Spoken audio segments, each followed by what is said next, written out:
Kebab iz pećnice na 3 načina i 3 vrste mesa. Od rezane piletine, od rezane junetine, zatim od miješanog mljevenog mesa. Za kraj ću pokazati kao bonus jednu još bržu varijantu s tortiljama. Ne propustite! Jedna pileća prsa, cirka 300 grama, su sasvim dovoljna za 4 osobe i jedan obrok. Vi naravno možete prilagoditi količinu vašim potrebama. Ohladite u dubokom zamrzavanju oko 2 sata kako bi se meso što tanje rezalo.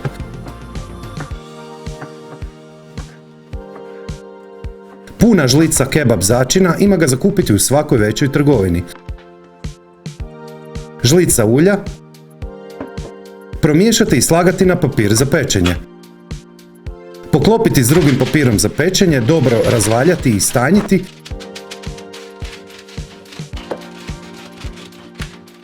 Pa zamotati i peći 25 minuta na 200 stupnjeva s uključenim ventilatorom na vrući zrak. Za to vrijeme 300 g kupusa, 200 g kiselog vrhnja, 50 g majoneze, 50 g kečapa. Luk pirjati na malo ulja par minuta, pa dodati pola male žličice šećera, kratko karamelizirati i obavezno ohladiti. Tek tada dodati i promiješati.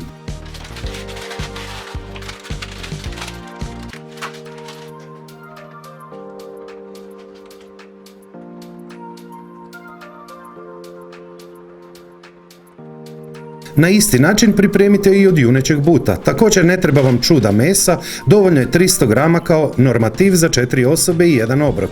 Isto ohladiti u dubokom zamrzavanju, tanko narezati, malo ulja, žlica kebab začina, promiješati i slagati na papir za pečenje.